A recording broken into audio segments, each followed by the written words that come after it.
espiritu nga magauban sa matag usa. Among Dios, among amahan nga labing kamahanan, Lord God, daghang salamat sa imong pagkamayo, sa imong pag-uban, paggiya, balahang espiritu sa among pagpaabot sa mga alampuanan niya kanimo.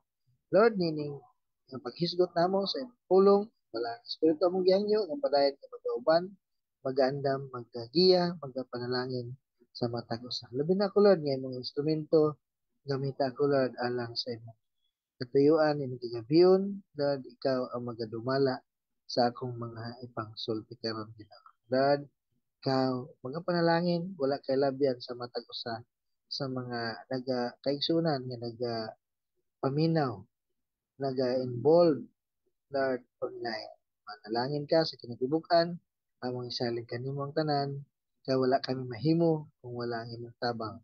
Sa pangalan ni Ginoong Hesus. Amen. O, amen. Okay mga igsoon, ang Filipos 4, sumala sa atong series, no? Nag-series ta sa Filipos, na nata sa chapter 4, verses 6 to 9, no? Ingon din sa Bisaya, ayaw kamo kabalaka, bisan unsa, kundili pangayua sa Dios, ang inyong gikinahanglan uban ang pagpasalamat sa tanan ninyong pag-ampo. Ug ang kalinaw sa Dios, dili matugkad sa tao, manalipod sa inyong kasing-kasing, ug hunahuna diha sa inyong pagkahiusa kang Kristo Jesus. Sa katapusan, mga igsoon, pun-a ang inyong nahuna sa mga butang nga maayo, ug angay daygon sa mga butang nga matuod, ligdong, matarong. Ipakita sa buhat ang inyong nakatunan, nadawat, nadungog, ug nakita diri kanako. Ug ang Dios nga naghatag sa kanato sa kalinaw, mag-uban kaninyo. So kana ang pulong sa Dios nga atong paghisgutan og agig review sa atong previous, no? Ang naghisguta may tungod sa mga anaa na diha sa Ginoo nga gidasig nga maglig-on kanunay diha sa Ginoo, magsinabtanay, magtinabangay, ug magmalipayon kanunay. Amen mga igsoon. So karon ang atong title, ang kaimportante sa pag-ampo. Unsa kaimportante ang pag-ampo? Una nga punto, ang pag-ampo ang tubag sa kabalaka. Verse 6 na kanayon, ayaw ka mo kabalaka sa bisan unsa, kundili pangayua sa Dios ay kinahanglan uban pagpasalamat sa tanan ninyong pag-ampo. No, imagine na to ang giingon ni Pablo nga ayaw kamo kabalaka, no? Sa bisan unsa, never anxious about anything, no? Imposible ka na mag-igsoon, no? Matag usa ka na to naagi mga gikabalakan, no? Sa panimalay, sa trabahoan, sa pamilya, no? Pero unsa giingon ni Pablo, unsa iyang gi-advise, nga atong Boris, dalo na to dito sa pag-ampo, no? Mo gawas mo gyud, mo tumaw, mo tungha mo gyud sa kinabuhi sa mga Kristohanon, bisan dito sa Pilipos nga gisulatan ni Pablo nga sila naa ang kabalaka. Sa kahilang gikabalakan, wala na gyud detalye mga igsoon. Ha?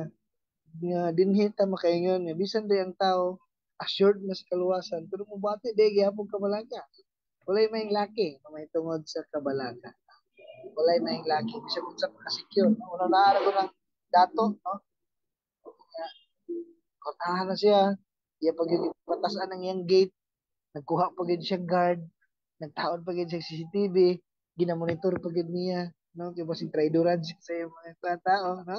So, naagihapon ng kabalaka. So, giawha, gikomporta na dili magpunay kabalaka. Ang una, ang recipient nini ang Philippines, no? Mga Kristohanon dito, no? Nga dili mabalaka man pero dili magpunay kabalaka sa bisan sa, ha? Walay makaingon nga dili ka mabalaka kay gamay ra man yung problema. Wala ra ka sa akong kahimtang. Sa karon motubag ko rin bitaw, no? Pero sa Bible walay makalikay, no? Dili ta karason ana kay gingon dili mabalaka sa bisan unsa. So unsa pa kana kadako dili ka angay mabalaka. Kung dili unsay gingon, unsay tubag pangayo o iampo iduol ma financial material ma healing makapasayloan man mahalikay man si tentasyon makatuman man sa iyang pulong no muna atong iduon. Imbis magpunay kabalaka, Ginoon atong itugyan, iampo, isalig sa Ginoo, no? Kasagaran ang mga kabalakan sa mga baguhay nga Kristohanon kanang sa likway ta sa ng pamilya, ang komunidad nato lain nagpaano, lain nagpalanta pananaw, no? Ang ato mga dati nga pundok lahi na ilang pagtagad, no? Gani mawad-an nagkatungod bisan diha sa mga sementeryo, no? Kanang sementeryo sa gobyerno pero ilang giangkon dili ta pwede ilubong dito, no? No? So ang mga kabalak-an no daw balhin ko diha sa at bago nga pagtuo nga sa may mahitabo na ko sunod, no? Kasi dili ko tabangan sa gobyerno, no? So pag-ampo itugyan imbes nga mabalaga itugyan hinuon ngadto sa Dios. Uban ang pagpasalamat, no? Nganong magpasalamat man kay basta ito gani itugyan sa Dios tinanay sigurado gayud nga iya na tubagon, no? Sigurado gayud nga iya nang iplastar ang tanan para sa iyang kamayaan, para pud sa atong kaayuhan. Amen mga igsoon.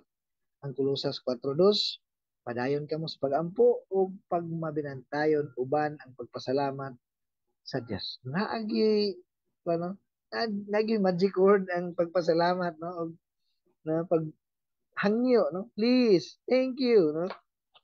Bisa sa tawhanon no? Naagi something mahimo mamuhat mahimuot pag naa kay pag pagngayo ug pagpasalamat, no? Pag please, di ba? Thank you, no? A thankful heart will always have access to God. No? Ayaw ka mo kabalaka sa bisan unsa. Ngayon, ayaw ka mo kabalaka sa bisan unsa. Sa verse 6 na. Kung sa verse 4, kung atong balikan, paglipay ka mo permi, rejoice in the Lord always. Sa verse 5, ipakita sa tanan ang malumo. Kalma kay anuman ang Dios ang bahala. Ha? Ang Dios nga labing gamahanan nagbuhat sa tanan ang sigurado nga tambalan niya ang atong mga kabalaka kita mutugyan ngadto kaniya sa atong mga pag-ampo, no? Ang pag-ampo mo nay mukuha sa atong mubira, mukahig sa atong tutok.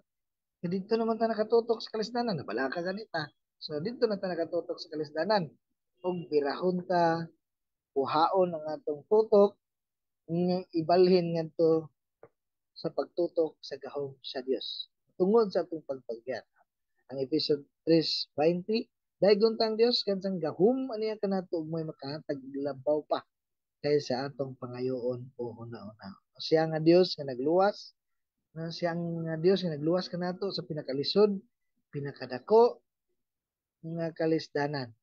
Sa mana ang maimpierno ta iya mga ning gisulbad na ug siya pod ang mutabang nato sa atong mga kalisdanan, sa atong mga kabalakan, siya pod ang naglamdag kang Pablo aron nasigon ta na dili mabalaka sa bisan, no? Sa sige ng pagduol sa Ginoo mga igsoon kana ang giingon sa verse 1 nga nagpalig-on kanato adlaw-adlaw, no? Nagpalabas sa atong pagsalig sa iyang kamatinuan. Tungod ni ana kay sige man tagduol sa Ginoo dili na ta maulaw nga moduol niya sa panahon nga naatay panginahanglanon, sa panahon nga naatay kabalakan. Kay moduol man ta niya adlaw-adlaw, no? Kay ang ayan magita moduol kaniya kay gikinahanglan man nato siya matag adlaw. Amen mga igsoon. Dili wala tay say kasayuran sa musunod nga mga adlaw, musunod nga mga takna, no? Pwede na ay kalit nga mga panghitabo, pero ang Ginoo nasayod niya ng tanan busa adlaw tanan kanang panahon kita himuon na itong kabahin ang Ginoo, no? Dili kay herata mo dulo mo tawag pag problema na sama ba sa amigo naman ni daan, no? Di na kumataha close naman me na dili kay makurat na lang ka nga nag-message lagi sig kalit ng umusta lahi na da itong sumpay na dili dili po dingon nga amiguhon ko ni kay kwartahan panahon nga nako problema siya ro di ko niya tabangat na. Daw bidili na to makuha ang atong gi-expect na malain ta niya, ha? Maguba ang panag-amigo, no? Pero isip tawhanon makasulti ta ana kay mao man kanay realidad, no? Apan ang Dios adunay grasya nga dili matukid di na to magsukod, no? Nabisan ang tao dili niya suod dili niya amigo, nagpatuyang sa kinabuhi, nalimot sa Ginoo, pero sa panahon sa kalisod, panahon nga mutawag, panahon nga muduol sa Dios sa kinasingkasing, maghagulhol, magkilak sa Dios, ang Dios sigurado nga maluoy ug motubag o rescue dayon. Apan samot ang iyang pabor, ang iyang panalangin, ang iyang tabang sa mga nagmatinud-anan kaniya. Amen mga igsoon, basin pwede ra di ay tubagon na yapon sa Ginoo bisag ang tao na nagtulibagbag bisan ang tao nasaag, nalimot sa Ginoo pag manahon sa problema pwede di ay muris ko di dai ng Ginoo, dili pod ka na ang atong hawiran, dili kung kita nagmatinud-anon kaniya samot pabor ang panalangin ang tabang nga atong manawat, diha ta mututok sa iyang kamaluluyon puno sa grasya ug walay paglupad. Dili mabalaka pangayua sa Dios ubanig pasalamat kay sigurado ang iyang tubag nga makaayo kanato. Either no kay dili makaayo sa tuwa nga atong gipangayo, either yes kay nagkatukma sa iyang kabuton or wait ulat iya pang gi-process ang atong pasensya ang atong kanunay nga pagduol pagsangpit kaniya kay basig tubagon diretso di na din ka mambaling sa iya maging dependent sa iya, maging close, intimate sa iya kay siya Dios niya mutubag, buhi ug nagapamati sa mga muduol kaniya sa hingpit. Pag-ampo ubanan gayud og pasalamat kay sama sa ugingan ganyan na si magic word na ang tao mangali malipay kung ang iyang gitagaan ang pasalamat. Bisan wa ni siya nagkauyon pero nagpasalamat siya. Pero sa Dios musugot sa dili ato gyud nga uyunan ang iyang gihatag kay siya Dios nga nasayod unsay makaayo alang kanato. Amen mga igsoon. Sa atong pagampo uban ang pagpasalamat pasabot na misalig ta ug dawat ta sa unsa may iyang tubag. Say makapangutan ta sa may gihatag sa Ginoo nako. No? Dawaton ug pasalamatan kay ato ra nang masayran sa unahan ang iyang katuyuan. Hinumduman nato nga ang Dios dili masayop, ang Dios dili maulahi. Amen mga igsoon. So dili angay mahadlok o mabalaka sa bisan unsa kay ang tanan unsa gani work together work on we know Romans 8:28 and we know kinasayod ta all things work together for good to them that love God to them who are called according to His purpose. Mga circumstances bisan unsa pa kini ka ngilad apan kini alang sa himaya sa Dios ug alang sa atong kaayuhan. Spiritual growth, pag-purify ka nato, no? So sa atong pagkahibalo ni ana nga ang tanang panghitabo di ay working together for our good, sumo nang maka rejoice always ta. Kinasahid man ta nga tanang panghitabo na ay maayong katuyuan. Sa atong isulti sa Ginoo sa atong mga panginahanglan, specific ta, og ato siyang pasalamatan sa iyang ginahimo ug pagabuhato pa mga igsoon. Dili man malikayan nga mabalaka ta, pud ang ngayon nga masaag ta. Salamat sa pulong sa Dios nga naghatag kanatong instruksyon kung saan pagdumala ang kabalaka. Philippians 4:6 dili kita mabalaka sa bisan ug sa kundi pangayoon nato sa Dios ang atong kinahanglan. Dinatutugutan nga ang bisan unsang butang panghitabo sa atong kinabuhi nga magbira kanato sa kanunay nga kaguol kaluoy sa tawo nga sige nalang kaguol ug mukuha sa atong paglaom ngadto sa Dios kana nga munay mo bagsak kanato ug mo mulihay mo palihay sa atong focus ngadto kang Ginoo Jesus ang tao ra ba nga sige kabalaka kay moabot na sa punto nga magkibot-kibot na lang ang baba si Ramos walay ka istorya ay ang problema gadamguhon na niya mukalit lang siya kalusyapan magluya-luya mao mga igsoon nga dili ta magsige kabalaka hinuon magsige ampo dili magsige kabalaka hinuon magsige ampo atong hinumduman nga ang Dios mutubag buhi yano ug sayon duolon labi na sa mga nanginahanglan. Labi na sa mga broken hearted. Amen mga igsoon, sa kapobrehon ang kasagara nga murag walay katapusan ng problema nga ang mga balaka kung asa na pud kasunod ang kanuno nato ani ba? Asa bahalag na bugas lang bahalag walay sudan. Asa ka mo pampalit na pud aning tambal ba? Asa ka mo mga pambayad sa mga bayronon? Ha? Apan ang Mateo 6:31 paingon sa 34 mga igso ng kanayon. Busa ayaw ka mong kabalaka kung asa ka mong kanon o imnon o ibiste. Kining mga butanga mo gitinguha kanunay sa mga dili magtotoo. Kung sige tag kabalaka ni ana, mura tag walay Ginoo. Ang inyong amahan nga tuwa sa langit nasayod nga nanginahanglan kamo nini mga butanga. Apan labaw sa tanan, paharian ninyo ang Dios ug pag kinabuhi kamo uyon sa iyang kabuton ug ang ubang mga butang ihatag ra niya kaninyo. Verse 34, busa ayaw kabalaki ang musunod nga adlaw kay may kaugalingon kining suliran. Ayaw na puni ang suliran sa matag adlaw. So mabalaka man gyud ta mong isuon atong hangyo ng Dios. Kampo na to, itugya na to kaniya ay kabalutang kaya ni sulbaron o kaya niya ta atimanon ang iyang pulong ng kanayon cast your curse upon him for he cursed for you. Itugyan nato kaniya ang atong mga kabalaka kay siya nagaatiman atong i-practice ang atong natunan na ulihan nato sa kamatuoran atong iyampo magahinta adlaw-adlaw sa presensya sa Dios. Debosyon, paggahin sa pulong sa Dios, mo involve sa mga cell groups, no? Labi na ning nindot nga uh, tabang ng kaning biblical counseling. Magiyahan ang atong mga kasing-kasing nga mabalakon. No? When you stop worrying, but instead pray with thanksgiving, then you will realize God's peace is guardian of your heart and mind. Human na to, iampo, diha na to ma-experience ang kalinaw sa Diyos. Kami ampo man ta, magkahukom ta, nga dili na ta mabalaka, kasi siya na ang bahala. Na? If you want to pray, to worry less, then pray more. No?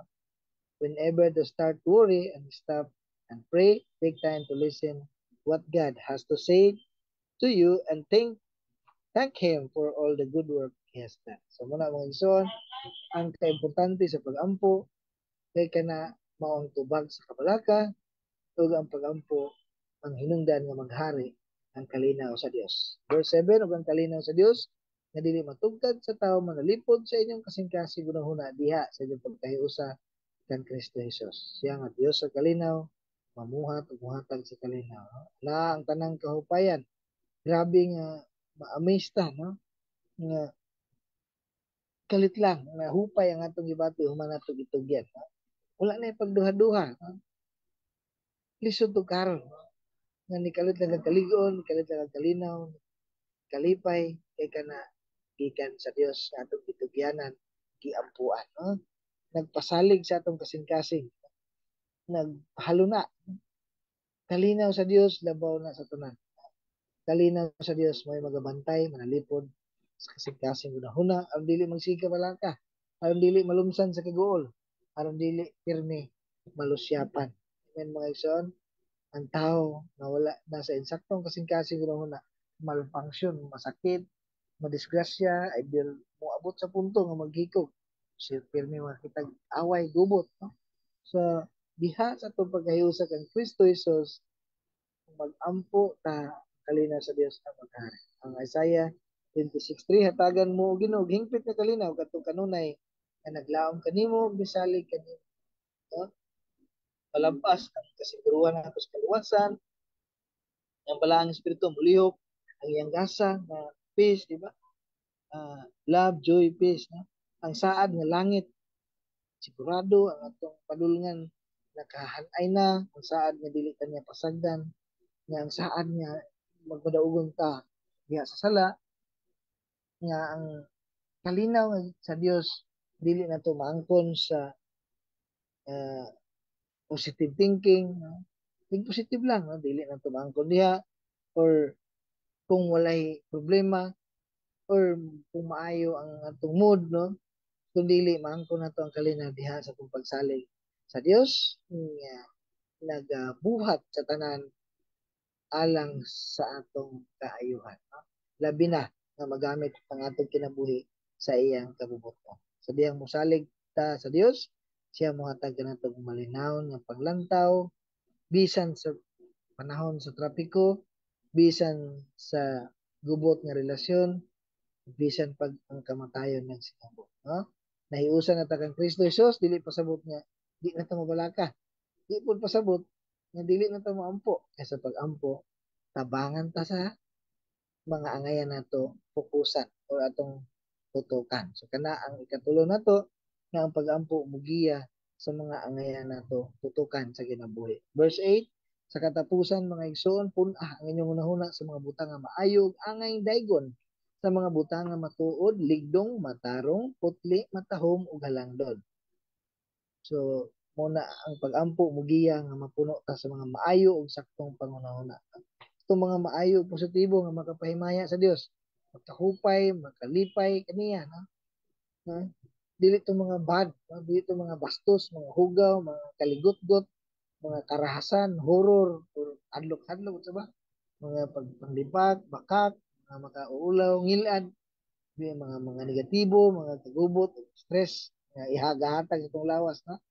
Kung ato ng tugutan o atong pasagdan sa itong mga nahuna, ang mga dili Diyos nun, mawala ang atong kalipay, malayo ka sa Dios, wala na yung manalipod, no? Sa atong kasing-kasing unahon. Kung sa gani makapuno sa atong unahon, mugawas kini. Yeah? Kay gikan sa kasing-kasing, ang tao makaunahon ng dautan, makahimog sa lawayon ng paglawas, pagpangawat, pagpatay, pagpanapog, hakog kadautan, paglimpong kalaway kasina, pandawat sa uban, pagkamaytas o kabuang. Kanang ingon sa Matthew 7, 21-22. So, kung sa gani atong ibutang sa itong mga pangunahuna, muna yung magdeterminar kung unsa mugawas sa atong mga pulong sa atong tinguha o aksyon. No? Aron atong masinati ang kalinaw sa Dios, maigsoon, ug makalingkawas sa mga kabalaka, ikinahanglan nga motutok ta sa angayang tutukan sa kinabuhi sumala sa pulong sa Dios. Katong mga nakalista sa verse 8, ang mga matang sa kiniya kinaiya ang mugiyang kanato ngadto sa limpyo nga pangunahuna nga makita niya sa matarong nga pagkinabuhi na resulta o makalihok ta sa espirituhanon nga buluhaton katapos nihatag sa Ginoo, no? Sa mga butang nga maayo gangayang daygon, sa mga butang nga matuod, ligdong ug matarong. So aduna ba tay mga problema sa dili putli nga pangunahuna bisan sa damgo, no? Atong susihon kung unsa ang atong gibutang, gipasulod, gipakaon sa atong pangunahon na pinaagi sa mga salida, na dili ko simple lang himay sa internet, no, maanod ta sa mga di maayo diha, sa mga libro nga gibasa, sa pag-istoryahanay, no, bisan sa magasin, no, sa gani gigamit diha sa magasin, unsa ilang gi-intro diha atong mga laway para dali siya mo patok mahalin, no. So munay mo pasok sa mga pangunahon aron maanod ta sa mga dili unta ngayon nga focus, no? Sa labaw sa tanan mga igsoon pasahon gahinan nato ang pulong sa Dios o magaampo kita atong hangyo ng Dios katabangan ta nga punon ang atong pangunahuna sa mga maayo ug putli nga pangunahuna. Amen mga igsoon. So human giauhag ni Pablo sa mga angayan tutukan o sa mga hunahon siya nagsulti kanato ang atong bansayon ng atong pangunahuna o kini ipakita magresulta sa buhat. Sa manay ikaupat, ang pag-ampo makahimo kanato nga tabangan ta na matuman ang atong mga nakatunan. Verse 9, ipakita sa buhat ang inyong nakatunan na dawat ug nadungog ug nakita diri kanako ug ang Dios nga naghatag kanato sa kalinaw mag-uban kaninyo. No? I-apply gayud mubunga sa kinabuhi timaan nga naagi nakatunan na dawat gyud ang mensahe. No? Nakadungog gyud sa wali. Nakasaksi usab sa saktong pagkinabuhi ni Pablo. Mga sa estudyante nga pag human sa eskwela, manarbaho, iya na dahil i-execute tanan niyang nahibalaan kung musamot pa siya kung maka-experience na siya. No? Actual nga makasabay niya ang mga experienceado. No? Na ganito igsuon nga bisan retire na siya pero pangitaon niya po siya sa trabahoan kay tungod sa iyang experience, tungod sa iyang pag-apply sa iyang mga nakatunan o kana ang gipangita nila, no? Sama sa mga Kristohanon sa Pilipos na nakakita sa pagkinabuhi ni Pablo, no? It's not enough, dili paigo nga mamati lang ta or nabasa lang ta, dili igo nga no? Nakasabot ko maayo, no? Kung dili himo i-apply, no? Sayon ra maminaw, no? Ug malimtan dahil sa mundo, sayon ra maminaw, sayon ra pud malimtan. Sayon ra ang pagbasa, sayon ra pud ang pagkinabuhi nga supahay sa atong gibasa, no? Sayon ra ang pagdebate, no? Nga kabalo ka unsay pasabot ani nga pasiyo, no? Unsay meaning ani, pero wala kinabuhi, no? Exposure to God's word is not enough, no? Bisag papad kay ka sa pulong sa Ginoo, tagduha ka oras, dapat unta it must lead to obedience. Dili magmagahi. Kawang lang ang tanan. Ang James 1:22 to 25, ayaw limbungi ang inyong kagalingon, pinagi sa pagpamati sa pulong lamang sa Dios. Inoon tumana kini. Mamati siyang pulong ang pandili magtuman nini. May sama sa katawo nga namin, ug makita siya ang tinuod niya itsura, makasudong siya sa kagalingon, ang paninighawa niya, nalimot ng dayon siya sa itsura. Panang tao nga magsusi pag-ayo sa kasubuan, nga naghatag og kagawasan sa mga tao ug nagpadayon sa pagtamod niini, nagtuman niini, panalanginan sa Dios ang iyang buhaton kadili man siya kutob ra sa pagpamati, no? Gatanaw kag sa amin pag unsa ganito ang itsura, wa ba buling balik sa ka na ang Matthew 7 pod nga nagisgot usab ni may tungod sa natukod diha sa bato, no? Ang tanan nga kadungog sa gisulti ug nagtuman niini may sama sa usa ka maalamong tawo nga nagtukod sa iyang balay diha sa bato. Sa diyang bundak ang mga problema, wala na tumba ang iyang balay nga gitukod. Kan ang tawo nga kadungog pero alim wala ni tuman sama sa iyong sa iyon buang-buang nga nagtukod siyang balay sa balas. Pag abot sa problema, natumba o nakunog. Mo na ang dangatan sa tao. Nataman ra sa pagpamati, pag-investigar sa Bible, pagmawalando, pero pag abot sa kinabuhi, wala na. Busa kinahanglan ginato ang pagampo, kay kanang mutabang nga mahimo nato ang pagtuman sa ato mga nakatunan. Ha?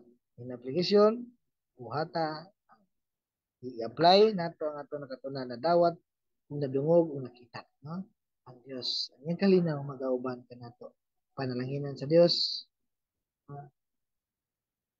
ang maalhamon ng tao nga nagatuman sa kabubuton sa Dios. Muna gitawag maalamon kay natuman niya ang iyang nahibalaan.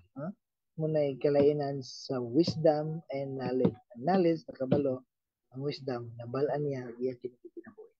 Sa sabtan mga igsoon, sa in conclusion karon na ibalaan nato unsa ka importante ang pag-ampo unsa nga atong response pag-ampo ta perme ha kaya ang pag-ampo tubag sa kabalaka imbes magsige kabalaka Hinoon sige og ampo, no?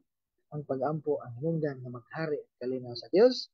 Ang pag-ampo may mabiya kanato sa angayan natong tutukan sa kinabuhi.